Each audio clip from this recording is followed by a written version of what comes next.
Welcome to the channel friends. ఈ వీడియోలో మనం 4 డిసెంబర్ 2025 జరిగిన గ్రూప్ డి షిఫ్ట్ 1 పేపర్ యొక్క జనరల్ సైన్స్ పార్ట్ మనం ఎక్స్‌ప్లెయిన్ చేసుకోబోతున్నామండి. ఫస్ట్ క్వెషన్ అండి. ఏ charge of 1.5 coulombs is moved through a potential difference if the work done is 30 joules. What is the potential difference between the 2 points అన్నారు. మనకి ఇక్కడ ఏమంటున్నారండి, ఒక charge అదంట 1.5 coulombs ఉన్నదాన్ని మనకి ఒక potential difference ద్వారా మూవ్ చేశారనమాట. మనకి ఎంత వర్క్ అనేది జరిగింది ఇక్కడ?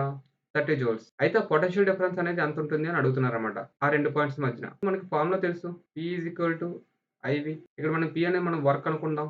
I అంటే కరెంట్ అండ్ V అనేది పొటెన్షియల్ డిఫరెన్స్. మనకు వర్క్ అనేది ఎంత ఇచ్చారు? 30 అండ్ కరెంట్ ఎంత ఇచ్చారు? 1.5 కూలంబ్స్ ఇంటూ వోల్టేజ్ అన్నమాట.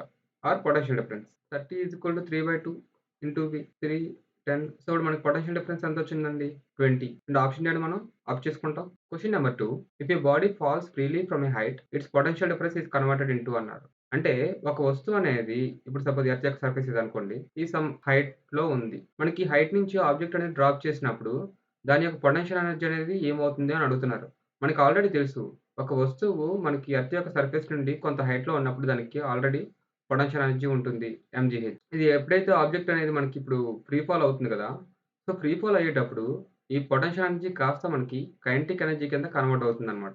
Half M V. So, option D అనేది మనం ఆఫ్ చేసుకుంటాం. అండ్ అండ్ మనకి ఈ కైనెటిక్ ఎనర్జీ అనేది థర్మల్ ఎనర్జీగా అండ్ సౌండ్ ఎనర్జీగా ఎప్పుడు మారుతుందంటే, ఆబ్జెక్ట్ అనేది మనకి గ్రౌండ్‌ని టచ్ చేస్తుంది గదా! టచ్ చేసినప్పుడు మనకి థర్మల్ ఎనర్జీగా, అలాగే సౌండ్ ఎనర్జీగా కన్వర్ట్ అవుతుందన్నమాట. ఎగ్జాంపుల్ చూసుకోండి. ఎప్పుడైనా మనకి యాక్సిడెంట్స్ అవుతాయి కదా! యాక్సిడెంట్స్ లేదా కొలిజన్స్ అయినప్పుడు ఒక ఆబ్జెక్ట్‌ని స్పీడ్‌గా వెళ్లి ఇంకొక ఆబ్జెక్ట్‌ని అది స్టేషనరీ గాని, లేకపోతే ఒక రిలేటివ్ మోషన్‌తో ఉన్న ఆబ్జెక్ట్‌ని గాని ఢీకొడతాయో, మనకేమవుతుంది? ఈ స్పీడ్ ఉంటుంది గదా! అంటే ఈ కైనెటిక్ ఎనర్జీ అంతా కూడా పెద్ద సౌండ్‌గా గాని, లేదంటే ఒక హీట్‌గా గాని జనరేట్ అవుతదనమాట. సో, ఈ యొక్క క్వెషన్‌కి ఆప్షన్ డి అనేది రైట్ అవుతుంది. Question number 3. A car travels 100 kilometers at an average speed of 50 kilometers per hour and immediately returns along the same route, covering the distance in 1 hour. What is the average speed of the car for the entire journey అన్నారు. మనల్ని ఏమంటున్నారండి? ఒక car అనేది move అవుతుందంట. అయితే మనకి ఒకవైపు distance అనేది 100 kilometres అనమాట. అండ్ అది మనకి 50 కిలోమీటర్ పర్ అవర్‌తో వెళ్తుంది ఒకవైపు. అండ్ రెండో వైపు వచ్చేసరికి 1 అవర్‌లో ఆ 100 కిలోమీటర్స్ అనేది మనకి పాస్ చేసిందంట. అయితే ఇక్కడ యావరేజ్ స్పీడ్ అడిగారు. యావరేజ్ స్పీడ్ అంటే టోటల్ డిస్టెన్స్ బై టోటల్ టైమే కదా! ఇప్పుడు ఒకవైపే 100 కిలోమీటర్స్ అయ్యింది. అంటే మనకి రిటర్న్ వస్తుందని చెప్తున్నారు. అంటే 100 + 100 మనకి 200 అవుతుందిగా. అలాగే టైమ్ చూడండి. ఒకవైపు వెలాసిటీ అనేది మనకి 50 కిలోమీటర్ పర్ అవర్ అన్నారు. సో, 100 కిలోమీటర్స్‌ని 50 కిలోమీటర్ పర్ అవర్‌తో మనం ట్రావెల్ చేస్తే ఎన్ని గంటల్లో మనం పూర్తి చేస్తాం? 2 అవర్సే కదా! అండ్ మనకి రిటర్న్ వచ్చేటప్పుడు 100 కిలోమీటర్స్ మనకి 1 అవర్‌లో కంప్లీట్ చేస్తున్నామనమాట. అంటే మనకప్పుడు టోటల్ ఎంత టైమ్ పట్టింది? 200 కిలోమీటర్స్‌ని మనకు ట్రావెల్ చేయడానికి 3 అవర్స్ పట్టింది. Therefore speed is equal to 200/3 అని రాస్తాం. ఇదేంటంటే మనకిప్పుడు కిలోమీటర్ పర్ అవర్‌లో వస్తుంది. బట్ మనకు మీటర్ పర్ సెకండ్ అడిగారు. మీటర్ పర్ సెకండ్‌కి మార్చుకోవాలంటే 5/18. సో, 1000/54. ఇది మనకి అప్రాక్సిమేట్‌గా 18.52 మీటర్ పర్ సెకండ్ వస్తుందన్నమాట. సో, మనం ఆప్షన్ ఏని మనం ఆప్ చేసుకుంటాం. Question number 4. Read the statements given below and select the correct option. Statement 1. Zinc displaces copper from copper sulphate solution, but copper cannot displace zinc from zinc sulphate solution. Statement 2. Zinc is more reactive then copper in the reactivity series. అయితే మనకేమంటున్నారు? కిందిచ్చిన స్టేట్మెంట్స్‌ని బాగా చదవండి. And చదివిన తర్వాత మనకి correct option అనేది ఏంటని ఆప్ చేసుకోమంటున్నారు. అదే statement 1లో ఏమన్నారు? మనకి కాపర్ సల్ఫేట్ సొల్యూషన్ ఉంటుంది కదా! CuSO4. దానిలో అంట ఎప్పుడైతే మనం జింక్ యాడ్ చేస్తే జింక్ అనేది కాపర్‌ని రీప్లేస్ చేస్తుందంట. కానీ అదే కాపర్ అనేది మనకి జింక్ సల్ఫేట్ సొల్యూషన్‌లో ఉన్న జింక్‌ని రీప్లేస్ చేయలేదంటున్నారు. అండ్ ఇక్కడ స్టేట్మెంట్ 2 చూడండి. Zinc is more reactive then copper in the reactivity series. అయితే ఇప్పుడు మనం ఏమని చెప్పుకోవచ్చు? మనకి రియాక్టివిటీ సిరీస్ అనేది ఒకటుంటుందన్నమాట. అంటే మెటీరియల్ యొక్క రియాక్టివిటీని బేస్ చేసుకొని మనకొక సిరీస్‌ని రిప్రజెంట్ చేస్తారు. అంటే ఇక్కడ ఏదైతే ఎలిమెంట్‌కి మనకి రియాక్టివిటీ అనేది ఎక్కువుంటుందో, అది లెస్ రియాక్టివిటీ చూపించే ఎలిమెంట్‌ని రీప్లేస్ చేస్తుంది. అండ్ ఇక్కడ మనకి జింక్ అనే దానికి యొక్క రియాక్టివిటీ అనేది కాపర్ యొక్క రియాక్టివిటీ కన్నా ఎక్కువ. అందువల్లే మనకి కాపర్ సల్ఫేట్‌లో ఉన్న కాపర్‌ని జింక్ అనేది రీప్లేస్ చేస్తుంది. అండ్ మనకి కాపర్ యొక్క రియాక్టివిటీ అనేది జింక్ కన్నా తక్కువ వల్ల జింక్ సల్ఫేట్‌లో ఉన్న జింక్‌ని కాపర్ అనేది రీప్లేస్ చేయలేదన్నమాట. సో, స్టేట్మెంట్ 1 అనేది రైట్ అవుతుంది. అండ్ స్టేట్మెంట్ 2 చూసారా? Zinc is more reactive than copper in the reactivity series అన్నారు. సో, ఇది కూడా రైట్ అవుతుంది. మనకి స్టేట్మెంట్ 1 అండ్ స్టేట్మెంట్ 2 అనేది రైట్ అవుతున్నాయన్నమాట. So, option D both statements are correct and statement 2 correctly explains statement 1. అంతే కదా! స్టేట్మెంట్ 1 ఏం చెప్పింది మనకి? జింక్ అనేది కాపర్ సల్ఫేట్‌లో ఉన్న కాపర్‌ని రీప్లేస్ చేస్తుంది. కానీ కాపర్ అనేది జింక్ సల్ఫేట్‌లో ఉన్న జింక్‌ని రీప్లేస్ చేయలేదు. దానికొక ఎక్స్‌ప్లనేషన్ అనేది మనకి స్టేట్మెంట్ 2లో వచ్చిందనమాట. ఆప్షన్ డి అనేది మనకి రైట్ అవుతుంది. అండ్ ఈ యొక్క రియాక్టివిటీ సీరీస్‌ని మీరు ప్రాపర్‌గా స్టడీ చేయాలండి. ఎందుకంటే వీటి మీద ఆల్రెడీ చాలా సార్లు క్వెషన్స్ వచ్చాయన్నమాట. Question number 5. Which of the following organisms reproduce by the method of binary fission అన్నారు. బైనరీ ఫిజన్ అంటే ఏంటి మనకి? అంటే ఒక పేరెంట్ సెల్ అనేది 2 డాటర్ సెల్స్ కింద డివైడ్ అవ్వడం అన్నమాట. అండ్ ఇది మనకి జనరల్‌గా సింగిల్ సెల్డ్ ఆర్గానిజమ్స్‌లో కదా ఎక్కువగా కనిపిస్తుంది. ఇక్కడ సింగిల్ సెల్డ్ ఆర్గానిజమ్స్ ఏముంటాయో చూడండి అక్కడ. రోజ్ ప్లాంట్ అంటారు. రోజ్ ప్లాంట్ మనకు కనిపిస్తుంది కదా! మనకి సింగిల్ సెల్డ్ ఆర్గానిజమ్స్ అనేవి జనరల్‌గా కంటికి కనిపించవు. బట్ రోజ్ ప్లాంట్ కనిపిస్తుంది, బటర్‌ఫ్లై కనిపిస్తుంది, నీమ్ ప్లాంట్ కనిపిస్తుంది. అండ్ మోస్ట్ ఆఫ్ ఆల్ ఇవన్నీ కూడా సెక్షువల్ రిప్రొడక్షన్‌లో పాల్గొంటాయి. అయితే బైనరీ ఫిజన్ అనేది మనకి ఏంటి? అసెక్షువల్ రిప్రొడక్షన్ కదా! సో, ఆ రకంగా కూడా మనం బీసీడీని మనం కావు అని ఆప్ చేసుకోవచ్చు. అండ్ లేష్మానియా అనేది మనకి సింగిల్ సెల్డ్ ప్రోటోజోన్ పారాసైట్ అనమాట. సో, ఈ యొక్క క్వెషన్ మనకి లేష్మానియా అనేది ఆన్సర్ అవుతుందనమాట. అండ్ రోజ్ ప్లాంట్ అనేది మనకి గ్రాఫ్టింగ్/కటింగ్ ద్వారా లేదంటే మనకి సీడ్స్ ద్వారా కూడా మనం పుట్టించొచ్చనమాట. అండ్ బటర్‌ఫ్లై తెలిసిందే సెక్షువల్ రిప్రొడక్షన్‌లో పాల్గొంటాయి. అండ్ నీమ్ ప్లాంట్ ఇవి మనకి సీడ్స్ ద్వారా వస్తాయి. అండ్ సీడ్స్ అనేది మనకి రిప్రొడక్షన్ ద్వారా కదా వస్తుంది. బైనరీ ఫిజన్ ద్వారా కాదు కదా! సో, ఈ 3 ఆప్షన్స్ మనం కాదని చెప్పుకుంటాం అనమాట. Question number 6. The reactivity series also known as the activity series ఇది list of metals arranged in order of their అన్నారు. అంటే రియాక్టివిటీ సీరీస్ అనేది ఒకటి ఉంది కదా! అందులో ఎలిమెంట్స్ అనేవి వేటి ఆధారంగా ప్లేస్ చేశారని చెప్తున్నానన్నమాట. వేటి ఆధారంగా ప్లేస్ చేశారండి? హైయెస్ట్ రియాక్టివిటీ ఎలిమెంట్స్ అనేవి టాప్‌లో ఉంటాయి. లోవర్ రియాక్టివిటీ ఎలిమెంట్స్ అనేవి బాటమ్‌లో ఉంటాయి. మనకేంటి రియాక్టివిటీ అనేది పైనుంచి కిందకి తగ్గుతుంది గదా! సో, ఆప్షన్స్ చూడండి ఒకసారి. Option A first decreasing then increasing reactivity అన్నారు. ఎలిమెంట్స్ యొక్క రియాక్టివిటీ అనేది డిక్రీజ్ అవుతూనే వస్తుంది. అంతేగాని ఫస్ట్ డిక్రీజ్ అయ్యి తర్వాత ఇంక్రీజింగ్ అనేది జరగదు. అండ్ ఆప్షన్ బి చూడండి. ఫస్ట్ ఇంక్రీజింగ్ దెన్ డిక్రీజింగ్ అన్నారు. లేదు కదా! మనకి రియాక్టివిటీ అనేది తగ్గుతూ వస్తుందన్నమాట. సో, ఆప్షన్ బి అనేది కూడా మనకు రాంగ్ అవుతుంది. అండ్ ఇంక్రీజింగ్ రియాక్టివిటీ అన్నారు. కాదు. అండ్ డిక్రీజింగ్ రియాక్టివిటీ అన్నారు. ఇది రైట్ అవుతుందన్నమాట. అంటే మనకి స్టార్టింగ్‌లో మనకి పొటాషియం చూపిస్తారు. దీనికి హై రియాక్టివిటీ. బట్ లాస్ట్‌లోకొచ్చేసరికి మనకి నోబుల్ మెటల్స్ ఉంటాయి. వీటికి లో రియాక్టివిటీ. అండ్ మనకి హై రియాక్టివిటీ నుంచి లో రియాక్టివిటీకి వస్తున్నామంటే డిక్రీజింగ్ రియాక్టివిటీ అనే కదా అర్థం మనకి. సో, ఆప్షన్ డి అనేది రైట్ అవుతుంది. చూడండి ఇక్కడ పొటాషియంకి సోడియం కన్నా రియాక్టివిటీ ఎక్కువ. అండ్ సోడియంకి కాల్షియం కన్నా ఎక్కువ. కాల్షియంకి మెగ్నీషియం కన్నా ఎక్కువ. అలా మనకు తగ్గుతూ, తగ్గుతూ నోబుల్ మెటల్స్ దగ్గరికొస్తామన్నమాట. ఈ సిల్వర్ గాని, గోల్డ్ గాని. ఇవి లీస్ట్ రియాక్టివిటీని చూపిస్తాయి. Question number 7. The atomic number is defined as the total number of dash present in the nucleus of an atom. Atomic number అనేది వేటి యొక్క నంబర్‌ని బేస్ చేసుకొని చెప్తాం అంటున్నారన్నమాట. దేని మీద బేస్ చేసుకొని చెప్తారండి? ప్రోటాన్స్ మీద బేస్ చేసుకొని చెప్తారు. అదే అటామిక్ మాస్ అయితే ప్రోటాన్ ప్లస్ న్యూట్రాన్ అన్నమాట. సో, ఆప్షన్ అనేది మనకి రైట్ అవుతుంది. Question number 8. A concave lens produces an image one-third the size of the object. If the focal length is 12 centimeter, the object distance is అంటే ఈ క్వెషన్‌లో మనకిక్కడ ఒక concave lens ఇచ్చారు. And ఏమంటున్నారు? ఇమేజ్ అంట 1/3 ఆఫ్ ది ఆబ్జెక్ట్ సైజ్ అంటున్నారు. అంటే object యొక్క సైజ్ 3 వంతులైతే అందులో ఒకటో వంతు మనకి ఇమేజ్ సైజ్ అవుతుందన్నారు. అండ్ మనకిక్కడ ఫోకల్ లెంగ్త్ అనేది కూడా ఇచ్చేసారు 12 సెంటీమీటర్. అయితే ఇప్పుడు ఆబ్జెక్ట్ యొక్క డిస్టెన్స్ ఎంత అని అడుగుతున్నారన్నమాట. లెన్స్ యొక్క ఫార్ములా ఏంటి? 1/f = 1/v - 1/u. అండ్ ఇక్కడ కాన్కేవ్ లెన్స్ అని మెన్షన్ చేశారు. అంటే ఫోకల్ లెంగ్త్ అండ్ ఇమేజ్ యొక్క డిస్టెన్స్, ఆబ్జెక్ట్ యొక్క డిస్టెన్స్ ఇవన్నీ కూడా మనకి నెగెటివ్‌లో ఉంటాయి కదా! సో, ఈ యొక్క ఈక్వేషన్ సపోజ్ దీన్ని 1 అనుకున్నాం కదా! ఇది ఎలా మారుతుంది? -1/f = -1/v + 1/u. So, focal length యొక్క వాల్యూ ఎంత? 12 అంటే -12 అండ్ ఇమేజ్ అనేది 1/3 ఆఫ్ ఆబ్జెక్ట్ కదా! So, -u/3 + 1/u. దీన్ని ఎలా రాసుకుంటాం మనం? -1/12 -3 + 1/u అంటే -1/12 = -2/u. మైనస్ మైనస్ క్యాన్సెల్ చేసుకుందాం. Therefore u = 24. u అంటే ఇక్కడ ఏమొచ్చింది మనకి ఆబ్జెక్ట్ యొక్క డిస్టెన్స్ వస్తుంది. అండ్ మనకిక్కడ ఆబ్జెక్ట్ యొక్క డిస్టెన్సే కదా అడిగారు. సో, 24 అనేది మనం ఆప్ చేసుకుంటాం. Question number 9. What is the need for sexual reproduction in plants అన్నారు. ఇక్కడ రిప్రొడక్షన్ అనేది మనకి 2 రకాలు కదా! Asexual and sexual. అసెక్షువల్‌లో జనరల్‌గా మనకి ఏంటుంటాయి? బైనరీ ఫిజన్ గాని, క్లోనింగ్ గాని వీటిలో మనకి జెనెటిక్ వేరియేషన్స్ అనేవి జనరల్‌గా కనిపించవు. బట్ ఇక్కడ సెక్షువల్ రిప్రొడక్షన్‌లో జెనెటిక్ వేరియేషన్స్ అనేవి కనిపిస్తాయి. ఎందుకంటే మనకి డీఎన్ఏ అనేది 100% ఎర్రర్ ప్రూఫ్ కాదు కదా! సో, అట్‌లీస్ట్ మనకు కొంత వేరియేషన్ కనిపిస్తుంది. అండ్ ఈ వేరియేషన్స్ అనేవి మనకి మల్టిపుల్ జనరేషన్స్ తర్వాత మనకి ఈజీగా ఐడెంటిఫై చేయొచ్చు. అండ్ ఈ వేరియేషన్స్ ద్వారా మనకేమవుతాయి ప్లాంట్స్‌లో అంటే ఆ కొత్తగా పుట్టే ప్లాంట్స్ అనేవి చేంజ్ అవుతున్న ఎన్విరాన్మెంట్ కండిషన్స్‌కి అడాప్ట్ అవుతాయి. అలాగే డ్రాట్ రెసిస్టెన్స్ అనేది కూడా మనకి చూడొచ్చు. పెస్ట్ రెసిస్టెన్స్ కూడా చూడొచ్చు. ఎప్పుడైతే మనకి జెనెటిక్ వేరియేషన్ అనేది మనకు కనబడదో, ఆ ప్లాంట్స్ అనేవి ఈజీగా పెస్ట్‌కి లేదంటే డిసీజెస్‌కి ఎఫెక్ట్ అవుతాయండి. అంటే ఇక్కడ ఆప్షన్స్ చూద్దాం. Option A to produce identical clones అన్నాడు. ఇప్పుడే చెప్పుకున్నాం. సెక్షువల్ రిప్రొడక్షన్‌లో మనకి వేరియేషన్స్ కనిపిస్తాయి. సో, ఐడెంటికల్ క్లోన్స్ అనేవి ఫార్మ్ అవ్వవు. అండ్ ఇక్కడ option B to eliminate the need for pollination అన్నారు. బట్ మనకి పాలినేషన్ అయితేనే కదా సెక్షువల్ రిప్రొడక్షన్ అని చెప్తాము. లేదంటే అసెక్షువల్ రిప్రొడక్షన్ అని చెప్తాం. సో, ఆప్షన్ బి అనేది మనకు రాంగ్ అవుతుంది. అండ్ ఆప్షన్ డి చూడండి టు అవాయిడ్ గ్రోయింగ్ ఫ్లవర్స్ అన్నారు. తప్పు కదా! ఇక్కడ మనకి ఫ్లవర్స్ ఉంటేనే మనకి పాలినేషన్స్ జరుగుతాయి. సో, ఆప్షన్ డి కూడా మనకు రాంగ్. అండ్ ఆప్షన్ సి ఏమన్నారు? To increase genetic variation for better adaption అంతే కదా! Question number 10 which of the following gas is evolved when dilute hydrochloric acid reacts with sodium hydrogen carbonate అన్నారు. మనకిక్కడ క్వెషన్‌లో ఏమంటున్నారు? ఎప్పుడైతే డైల్యూట్ హైడ్రోక్లోరిక్ యాసిడ్ అంటే dilute హెచ్‌సిఎల్‌తో మనకి సోడియం హైడ్రోజన్ కార్బోనేట్ అన్నారు. అంటే NaHCO3 దీన్ని మనం సోడియం బైకార్బోనేట్ అని చెప్తాం. సో, మిక్స్ అయితే మనకి ఏం ప్రొడ్యూస్ అవుతుందని అడుగుతారు. ఏం ప్రొడ్యూస్ అవుతుందండి? మనకు సాల్ట్ ప్రొడ్యూస్ అవుతుంది. వాటర్ మాలిక్యూల్ ప్రొడ్యూస్ అవుతుంది. అలాగే CO2 ప్రొడ్యూస్ అవుతుంది.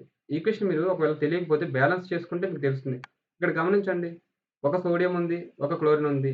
మనం NaCl రాసుకోవచ్చు.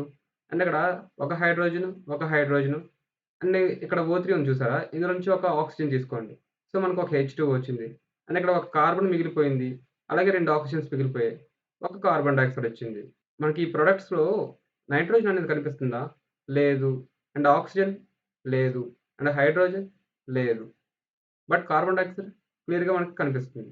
సో, ఆప్షన్ డి అనేది మనం ఆప్ట్ చేసుకుంటాం. Question number 11 in the connective tissue what is the relative position of the cells with respect to each other అన్నారు. మనకి కనెక్టివ్ టిష్యూలో సెల్స్ అనేవి ఒక మ్యాట్రిక్స్‌లో ప్రెజెంట్ అయ్యి ఉంటాయన్నమాట. సో, ఇవి ఒకదానికొకటి టచ్ అవ్వవు అండ్ మనకి అలాగని దూరంగా కూడా ఉండవు. సో, మనం option D far away from each other అనేది మనం సెలెక్ట్ చేసుకుంటాం.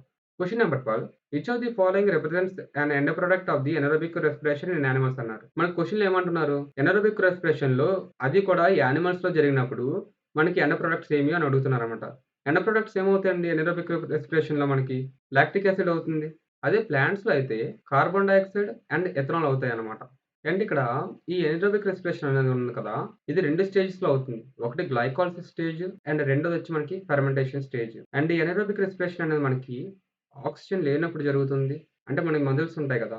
వీటికి ప్రాపర్ ఆక్సిజన్ అందలేనప్పుడు మనకి ఎనర్జీ కావాలి. సో, అప్పుడు మనకి ఎనరోబిక్ రెస్పిరేషన్ అనేది జరుగుతుంది. అండ్ ఎనరోబిక్ రెస్పిరేషన్‌లో మనకి ప్రొడ్యూస్ అయ్యే ఎనర్జీ అనేది 2 ఏటీపీ మాత్రమే తయారవుతుంది. Compared to 32 ATP in aerobic respiration అన్నమాట. సో, ఇదొక ఇనెఫిషియంట్ రియాక్షన్ అండ్ మజిల్స్‌లో లాక్టిక్ యాసిడ్ అనేది మనకి పేరుకుపోయినప్పుడు మనకి క్రాంప్స్ అనేవి వస్తాయి. సో, ఆప్షన్ సిని ఆప్ట్ చేసుకుంటాం. Question number 13 if the thrust acting అనే surface is constant but the area of the contact decreases the pressure అన్నారు. ఇక్కడ గుర్తుపెట్టుకోండి థ్రస్ట్ అనేది ఆల్‌మోస్ట్ ఫోర్స్ అని చెప్పుకోవచ్చు. ఫోర్స్ అనేది నార్మల్‌గా ఒక సర్ఫేస్ మీద యాక్ట్ చేస్తే అది మనకి థ్రస్ట్ అవుతుందన్నమాట. మనకు థ్రస్ట్ ఫార్ములా ఏమవుతుంది? T is equal to P into A అంటే ప్రెజర్ ఇంటూ ఏరియా. సో, మనకు థ్రస్ట్ అనేది కాన్స్టెంట్‌గా ఉంచాలంట. సపోజ్ థ్రస్ట్ అనేది 100 అనుకోండి. ప్రెజర్ అనేది మనకి 100 అనుకోండి. అప్పుడు ఏరియా అనేది ఎంత అవ్వాలి? 1 అనుకోండి. బట్ ఇప్పుడు ఏరియా అనేది తగ్గుతుందంట. ఏరియా అనేది సపోజ్ హాఫ్ చేసుకున్నాం. ఇప్పుడు హాఫ్ అంటే ఇది ఎంత ఉండాలండి? 100 అనేది కాస్త 200 అవ్వాలి. అప్పుడే కదా 200 ఇంటూ 1/2 అంటే 100 అవుతుంది. సో, మనకు ప్రెజర్ అనేది పెరుగుతుందనమాట. ఏరియా అనేది తగ్గే కొద్దీ. సో, ఆప్షన్ డి అని మనం ఆప్ట్ చేసుకుంటాం. Question number 14 a gun recoils backward when fired. The backward motion of the gun is due to అన్నారు. అయితే క్వెషన్‌లో ఏమంటున్నారు? ఎప్పుడైతే మనం గన్‌లో నుంచి ఒక బుల్లెట్‌ని పేలుస్తామో, గన్ అనేది వెనక్కి మూవ్ అవుతుందంట. ఎందుకు అని అడుగుతున్నారు. అయితే ఇక్కడ ఇమేజ్ చూడండి. ఈ ఇమేజ్ ఉంది చూసారా? ఇందులో టాప్ పార్ట్ అనేది మనకి ప్రొజెక్టైల్ అవుతుంది. అంటే ఏదైతే ఒక ఆబ్జెక్ట్‌ని హిట్ చేస్తుందో బుల్లెట్ అనేది ఆ భాగం ఇదే. అండ్ ఈ పార్ట్ ఉంది చూసారా? ఇది మనకి ప్రొపెల్లెంట్ అవుతుంది. అండ్ ఇక్కడ చూసారా ఒక కాయిన్ లాగా ఉంది. దీన్ని మనం ప్రైమర్ అంటాం. అండ్ ఈ ఎంటైర్ పార్ట్‌ని మనం జాకెట్ లేదా కేసింగ్ అంటాం. ఈ యొక్క ప్రైమర్‌ని ఒక నీడిల్ అనేది హిట్ చేస్తుందనమాట. ఎప్పుడైతే హిట్ చేస్తుందో ఈ ప్రైమర్ అనేది మండుతుంది. అండ్ ఈ మండి ఈ ప్రొపెల్లెంట్ ఉంది చూసారా? దీన్ని మనకి ఇగ్నైట్ చేస్తదనమాట. సో, ఎప్పుడైతే ఇగ్నైట్ అయిందో, ఇక్కడ కొంత ప్రెషర్ అనేది ఫార్మ్ అవుతుంది కదా! అండ్ ఇది ప్రెషర్ అనేది ఎటు పోలేదు. సో, ఈ యొక్క బుల్లెట్ మనకి హై ప్రెషర్‌తో పుష్ చేస్తుందన్నమాట ముందుకి. ఆ రకంగా మనకు బుల్లెట్ అనేది ముందుకు కదులుతుంది. అయితే మనకు తెలుసు కదా! For every action there is an equal and opposite reaction అని. అంటే బుల్లెట్ మూవ్ అవుతుంది సరే.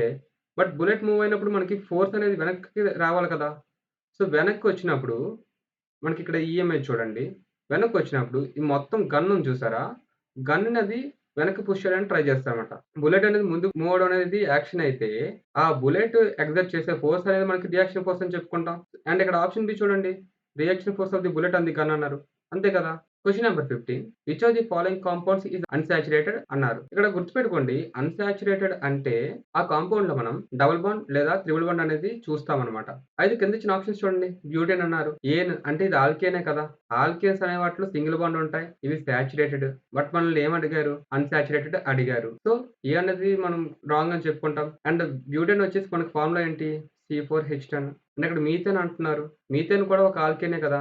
సో, ఇది కూడా సాచురేటెడే. అండ్ దీని యొక్క ఫార్ములా వచ్చేసి CH4 వస్తుంది. అండ్ ఆప్షన్ సి చూడండి ప్రోపీన్. ఇక్కడ ఈన్ అన్నారు. ఆల్కీన్, ఆల్కైన్ వీటిని మనం అన్సాచురేటెడ్ హైడ్రోకార్బన్స్ అంటాం. సో, ఆప్షన్ సిని మనం ఆఫ్ చేసుకోవచ్చు. అండ్ ఆప్షన్ డి చూడండి ప్రొపేన్. దీని ఫార్ములా వచ్చేసి C3H8 అవుతుంది. అండ్ ఇది కూడా ఒక ఆల్కేనే. సో, ఆప్షన్ సి అనేది మనం ఆఫ్ చేసుకుంటాం. Question number 16 which of the following is a popular marine fish variety found in India అన్నారు. అంటే మనకి ఇండియాలో దొరికే బాగా ప్రసిద్ధి చెందిన సముద్ర చేప ఏదని అడుగుతున్నారనమాట. సో, ఆప్షన్స్ చూద్దాం. పాంఫ్రెట్ అన్నారు. సపోజ్ తెలీదనుకోండి. కట్ల, మృగల్ అండ్ రోహు. ఈ 3 కూడా మనకి చెరువు చేపలండి. అంటే ఫ్రెష్ వాటర్ ఫిష్ అనమాట ఇది. బట్ ఈ పాంఫ్రెట్ అనేది మాత్రం మనకి మెరైన్ ఫిష్ అవుతుంది. సో, ఆప్షన్ అనేది మనం ఆఫ్ చేసుకుంటాం. అండ్ ఇదే మనకి పాంఫ్రెట్ అనమాట. Question number 17 the law of conservation of mass states that అన్నారు. అయితే క్వెషన్‌లో law of conservation of mass అనేది ఏం చెప్తుందని అంటున్నారనమాట. అయితే ఇక్కడ ఆప్షన్ ఎలిమినేషన్ కూడా మీరు చేసుకోవచ్చు. మాస్ గురించి అడిగారు. మాస్ అనేది ఒక ఆప్షన్ సిలో మాత్రమే కనిపిస్తుంది. And law of conservation of mass మనకేం చెప్తుంది? మాస్ అనేది మనం కొత్తగా క్రియేట్ చేయలేము. అలాగే డెస్ట్రాయ్ చేయలేమనమాట. అంటే మీరిప్పుడు ఒక ఐసోలేటెడ్ కంటైనర్ తీసుకోండి. ఇందులో ఒక పేపర్స్ తీసుకుందాం. సపోజ్ ఒక 10 కేజీలు. వాటిని మీరు బర్న్ చేశారన్నమాట. బర్న్ చేసినప్పుడు బూడిద మిగులుతుంది గదా! అండ్ ఇక్కడ ఏవైతే గ్యాసెస్ అనేవి రిలీజ్ అవుతాయో వాటి యొక్క టోటల్ వెయిట్ అనేది మనకి 10 కేజీ వస్తుందన్నమాట. అంటే మనకిక్కడ మాస్ అనేది డెస్ట్రాయ్ అవ్వట్లేదు. అలాగే అడిషనల్‌గా క్రియేట్ అవ్వట్లేదు. సో, మనం ఆప్షన్ సి అనేది ఆఫ్ చేసుకుంటాం. అండ్ ఈ లా ఆఫ్ కన్జర్వేషన్ ఆఫ్ మాస్ అనేది మనకి ఆంటోనీ లెవిస్నర్ ఇస్తారు. అండ్ ఎప్పుడు ఇస్తారండి మనకి 1789లో ఇస్తారన్నమాట. ఇవి గుర్తుపెట్టుకోండి. ఎవరిచ్చారు? ఏ ఇయర్‌లో ఇచ్చారు? ఎందుకంటే రేపు పొద్దున్న క్వెషన్స్ రావచ్చనమాట. Question number 18 which of the following methods is not effective to prevent the corrosion of metals అన్నారు. కింద ఇచ్చిన మెథడ్స్‌లో ఏది మనకు కొరోజన్ జరగకుండా మనకి హెల్ప్ అవుదంటున్నారనమాట. సో, ఆప్షన్స్ చూద్దాం. Option A applying sacrificial anodes అన్నారు. ఈ సాక్రిఫిషియల్ యానోడ్స్ అనేవి హై రియాక్టివిటీ చూపిస్తాయి. కంపేర్ టు దేనితో చూపిస్తాయండి మనకి? ఏదైతే మెటల్‌కి మనం ఈ యొక్క యానోడ్‌ని అప్లై చేస్తామో, ఆ మెటల్ కన్నా ఈ యొక్క సాక్రిఫిషియల్ యానోడ్స్ యొక్క రియాక్టివిటీ అనేది ఎక్కువగా ఉంటుందన్నమాట. ఎగ్జాంపుల్ తీసుకుందాం. ఐరనే ఉంది. దీని మీద మనం జింక్ అనేది అప్లై చేస్తాం కదా! ఈ జింక్ అనేది మనకి సాక్రిఫిషియల్ యానోడ్ అవుతుందన్నమాట. అండ్ మనకి జింక్ యొక్క రియాక్టివిటీ అనేది ఐరన్ కన్నా ఎక్కువ ఉంటుంది కదా! సో, ఆక్సిజన్‌తో జింక్ అనేది రియాక్ట్ అయ్యి ఐరన్‌ని కాపాడుతుందన్నమాట. సో, కొరోజన్ అనే దాన్ని మనం ఎఫెక్టివ్‌గా ఆపగలుగుతున్నాం. బట్ ఇక్కడ నాట్ ఎఫెక్టివ్ అన్నారు. సో, ఆప్షన్ అనేది రాంగ్ అవుతుంది. అండ్ ఆప్షన్ బి చూడండి పెయింటింగ్. పెయింటింగ్‌లో ఏం చేస్తామండి సపోజ్ ఐరనే ఉంది. ఐరన్‌కి పెయింట్ అనేది ఎప్పుడైతే అప్లై చేస్తామో అట్మాస్ఫియరిక్ ఆక్సిజన్ లేదా వాటర్ అనేది డైరెక్ట్ కాంటాక్ట్‌లో రాదు కదా ఐరన్‌తో. ఎప్పుడైతే ఐరన్‌తో డైరెక్ట్‌గా కాంటాక్ట్‌లోకొస్తాయో అప్పుడే కదా మనకి కొరోజన్ జరుగుతుంది. సో, ఆ రకంగా మనం పెయింటింగ్ ద్వారా కొంతవరకు మనం ఆపొచ్చు కదా! బట్ ఇక్కడ నాట్ ఎఫెక్టివ్ అన్నారు. అగైన్ ఆప్షన్ బి అనేది కూడా మనం ఎలిమినేట్ చేస్తాం. అండ్ ఆప్షన్ సి చూడండి గాల్వనైజేషన్. ఐరన్‌కి జింక్ కోటింగ్ అప్లై చేయడాన్నే మనం గాల్వనైజేషన్ అంటామనమాట. ఎందుకు అప్లై చేస్తామండి? కొరోజన్ ఆపడానికే కదా! బట్ ఇక్కడ నాట్ ఎఫెక్టివ్ అన్నారు. సో, ఆప్షన్ సి అనేది కూడా రాంగ్ అవుతుంది. అండ్ ఆప్షన్ డి చూడండి ఎక్స్‌పోజర్ టు మాయిశ్చర్. ఇది చాలా డేంజర్ అన్నమాట. మనకి ఆక్సిజన్ అనేది ఐరన్‌ని డెస్ట్రాయ్ చేస్తుంది. అలాగే వాటర్ అనేది కూడా ఐరన్‌ని డెస్ట్రాయ్ చేస్తుంది. బట్ ఈ మాయిశ్చర్ ఉంది చూసారా? మాయిశ్చర్ అంటే మనకి ఆక్సిజన్ ఉంటుంది. వాటర్ మాలిక్యూల్స్ ఉంటుంది. ఈ 2 అనేవి ఎప్పుడైతే కలుస్తాయో మనకి కొరోజన్ అనేది ఈ యొక్క ఆక్సిజన్ లేదా వాటర్ ఇండిపెండెంట్‌గా ఎఫెక్ట్ చేస్తాయి కదా! వాటికన్నా ఎక్కువగా ఎఫెక్ట్ చేస్తాయన్నమాట. సో, ఇది మనకి నాట్ ఎఫెక్టివ్ అనే కదా వస్తుంది. సో, ఆప్షన్ డి అనేది ఆఫ్ చేసుకుంటాం. Question number 19 sound waves in air are longitudinal because అన్నారు. అంటే సౌండ్ వేవ్స్ అనేవి లాంగిట్యూడినల్ వేవ్స్ అంటాం కదా! అది ఎందుకు అని అడుగుతున్నారు. ఎందుకంటే సౌండ్ వేవ్స్ అనేవి మనకి మెకానికల్ వేవ్స్. ఆ సౌండ్ వేవ్ యొక్క డైరెక్షన్‌లోనే మనకి వేవ్ మూవ్‌మెంట్ అనేది కూడా ఉంటుందన్నమాట. Compressions and rarefactions. So, option C particles move along the direction of propagation. ఇది మనకు రైట్ అవుతుంది. అండ్ అక్కడ ఆప్షన్ ఏ చూడండి. Particles move perpendicular to direction of propagation అన్నారు. దీనికి బెస్ట్ ఎగ్జాంపుల్ వచ్చేసి మనకి లైట్ రేస్ అన్నమాట. లైట్ యొక్క ప్రాపగేషన్ ఈ డైరెక్షన్‌లో ఉందనుకోండి. అప్పుడు పార్టికల్ యొక్క డైరెక్షన్ అనేది ఇలాగుంటుందనమాట. ఇది పెర్పెండిక్యులర్ మూవ్‌మెంటే కదా! దేనికి లైట్ రే యొక్క ప్రాపగేషన్‌కి. అండ్ ఇవి ట్రాన్స్‌వర్ స్పేస్ అంటాం. సో, ఆప్షన్ ఏ అనేది మనం కాదని చెప్పుకుంటాం. అండ్ ఆప్షన్ బి చూడండి పార్టికల్స్ మూవ్ రాండమ్‌లీ కాదు కదా! మనకు ఒక రిథమ్‌లో మూవ్ అవుతాయన్నమాట పార్టికల్స్ అనేవి. అలా మూవ్ అయ్యి ఏం ఫార్మ్ చేస్తాయి? Compressions and rarefactions. And option ఈ చూడండి air molecules do not vibrate అంట. ఇది తప్పు. ఎయిర్ మాలిక్యూల్స్ అనేవి మనకి వైబ్రేట్ అవ్వడం వల్లే మనకి ఎనర్జీ అనేది ఒక పార్టికల్ నుంచి ఇంకో పార్టికల్‌కి ట్రాన్స్‌ఫర్ అవుతుంది. అండ్ ఈ సైకిల్ అనేది రిపీట్ అవ్వడం వల్ల మనకు సౌండ్ వేవ్స్ అనేవి ప్రాపగేట్ అవుతాయన్నమాట. సో, ఆప్షన్ డి అనేది మనకి రాంగ్ అని చెప్పుకుంటాం. Question number 20 what is the atomic mass of carbon 13 isotope అన్నారు. ఇక్కడ మనకి కార్బన్ 13 ఐసోటోప్ యొక్క మాస్ అడుగుతున్నారు. ఈ కార్బన్ 13 ఐసోటోప్ అనేది ఆల్‌మోస్ట్ లెస్ థాన్ 1% ఉంటుందండి. నార్మల్‌గా దొరికే కార్బన్ ఉంటుంది కదా! C12 ఇది సపోజ్ 100లో ఒక 98% 99% అయితే ఈ C13 యొక్క ఐసోటోప్ అనేది లెస్ థాన్ 1.1% ఉంటుందన్నమాట. ఈ అటామిక్ మాస్ ఆఫ్ కార్బన్ 13 అనేది మనకు 13.000 సంథింగ్ అవుతుందన్నమాట. ఆప్షన్ ఏ 13 ఏమేమి అవుతుంది? రైట్ అవుతుంది. అదే కార్బన్ 12 యొక్క అటామిక్ నంబర్ అడిగితే మనకు 12 అవుతుంది. అండ్ కార్బన్ 14 ఐసోటోప్ యొక్క అటామిక్ మాస్ వచ్చేసి 14 అవుతుందన్నమాట. ఈ కార్బన్ 13 చూసారా? ఇందులో మనకి 6 ప్రోటాన్స్, 7 న్యూట్రాన్స్ ఉంటాయి. అండ్ కార్బన్ 12లో 6 ప్రోటాన్స్ ప్లస్ 6 న్యూట్రాన్స్ ఉంటాయి. అండ్ కార్బన్ 14లో 6 ప్రోటాన్స్ ప్లస్ 8 న్యూట్రాన్స్ ఉంటాయి. Question number 21 which of the following environmental cues determine the sex of fertilized eggs in few reptiles అంటున్నారు. ఏ పర్యావరణ సంకేతాలనేవి ఫెర్టిలైజ్డ్ ఎగ్ యొక్క సెక్స్ అనేది డిటర్మైన్ చేస్తాయి అంటున్నారన్నమాట. అయితే ఈ ఫెర్టిలైజ్డ్ ఎగ్ అనేది దేనికి సంబంధించినవి? రెప్టైల్స్‌కి సంబంధించినవి.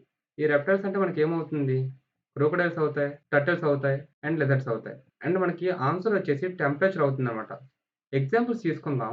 మనకి టెంపరేచర్ అనేది లోగా ఉందనుకోండి. మనకి టర్టిల్స్‌లో మేల్స్ అనేవి ప్రొడ్యూస్ అవుతాయన్నమాట. అలాగే లిజర్డ్స్‌లోకొచ్చేసి ఫీమేల్స్ అనేవి ప్రొడ్యూస్ అవుతాయి. అదే టెంపరేచర్ అనేది ఎక్కువగా ఉందనుకోండి. టర్టిల్స్‌లో ఫీమేల్స్ ఫార్మ్ అవుతాయన్నమాట. అండ్ ఇది ఎప్పుడంటే జరుగుతుంది? ఇంక్యుబేషన్ పీరియడ్ ఉంటుంది చూసారా? అంటే 1/3 లేదా హాఫ్ ఆఫ్ ది ఇన్క్యుబేషన్ పీరియడ్‌లో మనకి ఈ యొక్క డెవలప్‌మెంట్స్ అనేవి చూడొచ్చన్నమాట. సో, మనం ఆప్షన్ బిని ఆప్ట్ చేసుకుంటాం.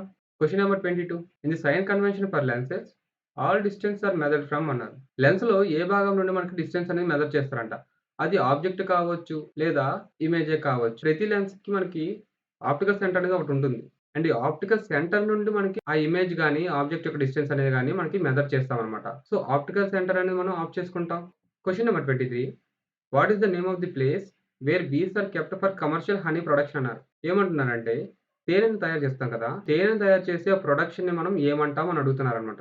ఏమంటారంట అది? ఏపియరీ అంటారు. ఈ సాంక్చురీ అనేది మనకు ఏదైనా ఒక ప్లేస్ తీసుకోండి. ప్లేస్‌లో ఏదైనా ఒక యానిమల్‌ని గాని, ఒక ఆర్గానిజంని గాని మనం సేఫ్‌గా చూసుకోవాలనుకుంటే దాన్ని మనం సాంక్చురీ అంటాం అనమాట. అదే అక్వేరియం అయితే మనకి ఇందులో ఫిషెస్‌ని మనం పెంచుతాం కదా! అండ్ ఏవియర్ అన్నారు. ఇది బోట్స్‌కి సంబంధించింది. అంటే బోట్స్‌ని పెంచే ప్లేస్ ఉంటుంది కదా! అది మనకి ఏవియరే అవుతుందన్నమాట. Question number 24 which are the following cell organelles releases adenosine triphosphate ATP molecules needed for life activities అన్నారు. అంటే ఏ సెల్ ఆర్గానెల్ అనేది మనకి ఏటీపీని రిలీజ్ చేస్తుంది అని అడుగుతున్నారన్నమాట. ఏం రిలీజ్ చేస్తుందండి? మైటోకాండ్రియా కదా రిలీజ్ చేస్తుంది. అండ్ మైటోకాండ్రియాని మనం power house of the cell అంటాం. సో, ఆప్షన్ బిని మనం ఆప్ట్ చేసుకుంటాం. ఆప్షన్ ఏ చూడండి గాల్గి అపరేటస్ అన్నారు. ఇది మనకి ప్యాకింగ్‌లో కదా హెల్ప్ అవుతుంది. మనకు ప్రోటీన్స్‌ని ప్యాకింగ్ చేయడానికి, అలాగే స్టోర్ చేసుకోవడానికి గాల్గి అపరేటస్ అనేది మనకి హెల్ప్ అవుతుంది. అండ్ ఆప్షన్స్ చూడండి. వాక్యూల్స్, వాక్యూల్స్ అనేవి మనకి స్టోరేజ్ యూనిట్స్ కింద వర్క్ అవుతాయన్నమాట. ఇది ఆల్‌మోస్ట్ 50-90% ఆఫ్ సెల్ వాల్యూమ్‌ని ఆక్యుపై చేస్తుంది. అలాగే సెల్‌కి ఒక స్ట్రక్చర్ కూడా ఇస్తుంది అన్నమాట. ఈ వాక్యూల్స్ అనేది. అండ్ లైసోజోమ్స్ చూద్దాం. వీటిని మనం సూసైడల్ బ్యాగ్స్ ఆఫ్ సెల్ అంటాం. ఇందులో మనకి ఎసిడిక్ హైడ్రోలేస్ అనేది ఒకటుంటుంది. ఈ ఎసిడిక్ హైడ్రోలేస్ అనేది మనకి ఏం చేస్తుంది? సెల్‌లోకి ఏవైనా పాథోజన్స్ వచ్చినా, లేదా వేస్ట్ మెటీరియల్స్ ఉన్నా వాటిని డైజెస్ట్ చేసుకోవడానికి ఈ లైసోజోమ్స్ అనేవి హెల్ప్ అవుతాయన్నమాట. ఇమేజ్ చూడండి. ఇక్కడ పెద్దగా ఆబ్జెక్ట్ ఉంది కదా! ఇదే మనం వాక్యూల్ అంటాం అన్నమాట. Question number 25 the magnetic field at the centre of a current carrying circular loop is directly proportional to అన్నారు. మనకొక లూప్ తీసుకుందాం. ఈ లూప్ గుండా మనం కరెంట్ పాస్ చేస్తాం కదా! ఎప్పుడైతే కరెంట్ అనేది పాస్ అయిందో ఇక్కడ మాగ్నెటిక్ ఫీల్డ్ అనేది ప్రొడ్యూస్ అవుతుంది. అండ్ మనల్ని ఏమంటున్నారు? ఆ మాగ్నెటిక్ ఫీల్డ్ యొక్క స్ట్రెంత్ అనేది దేనికి ప్రపోర్షనల్‌గా ఉంటుందని అడుగుతున్నారన్నమాట. మనకు ఫార్ములా తెలుసు కదా! B equal to mu naught IN/R. R అంటే రేడియస్ ఆఫ్ ది కాయిల్ అనుకోండి. N అనేది మనకు నంబర్ ఆఫ్ టర్న్స్ కింద తీసుకుందాం. అండ్ I అనేది మనకి కరెంట్ అవుతుంది. ఇప్పుడు చూడండి ఈ మ్యూ నాట్ ఉంది కదా! ఇది పెర్మిటివిటీ ఆఫ్ ఫ్రీ స్పేస్ అవుతుందన్నమాట. అండ్ ఇదొక ఫండమెంటల్ కాన్స్టెంట్. సపోజ్ ఈ యొక్క కాన్స్టెంట్ మనం రిమూవ్ చేస్తే ఇప్పుడు మనకి ఎలాగ వస్తుంది కదా! B directly proportional to IN/R కదా! అంటే B directly proportional to current B directly proportional to turns and B inversely proportional to radius. గుర్తుపెట్టుకోండి ఈ 3 కూడా. అండ్ ఇక్కడ ఆప్షన్స్ చూడండి. Option A inverse of current flowing through the loop అన్నారు. మనకి ఇప్పుడే చెప్పుకున్నాం. మాగ్నెటిక్ ఫీల్డ్ అనేది directly proportional to current. But ఇక్కడ ఇన్వర్స్ అంటున్నారు. అందుకే ఆప్షన్ ఏని మనం ఎలిమినేట్ చేసుకుంటున్నాం. ఆప్షన్ బి చూడండి. The square of the current flowing through the loop అన్నారు. ఇక్కడ మనకు ఫార్ములాలోను ఐ అనేది స్క్వేర్ కింద లేదు కదా! ఒక సింగిల్ టర్మే కదా ఉంది. డబుల్ టర్మ్ ఉంటే ఐ స్క్వేర్ అంటాం మనం. అండ్ మనకి ఇక్కడ ఐ స్క్వేర్ లేనప్పుడు ఆప్షన్ బి అనేది మనం ఎలా ఆప్ట్ చేసుకుంటాం? చేసుకోలేము కదా! అండ్ ఆప్షన్ సి చూడండి. The square of the radius of the circular loop. Again radius అనేది ఒక రేడియసే ఉంది. ఇక్కడ 2 రేడియస్‌లు ఉంటే స్క్వేర్ అవుతుందన్నమాట. సో, ఆప్షన్ సి అనేది కూడా మనం రాంగ్ అని చెప్పుకుంటాం. అండ్ ఆప్షన్ డి చూడండి. The current flowing through the loop అన్నారు. డైరెక్ట్‌లీ ప్రపోర్షనల్ కదా! అండ్ అదే కదా మనం చెప్పుకున్నాం. B directly proportional to current. So, option అనేది మనం ఆప్ట్ చేసుకోవచ్చనమాట. ఈ వీడియో అనేది ఇక్కడితో ఎండ్ అవుతుంది. Thank you for watching.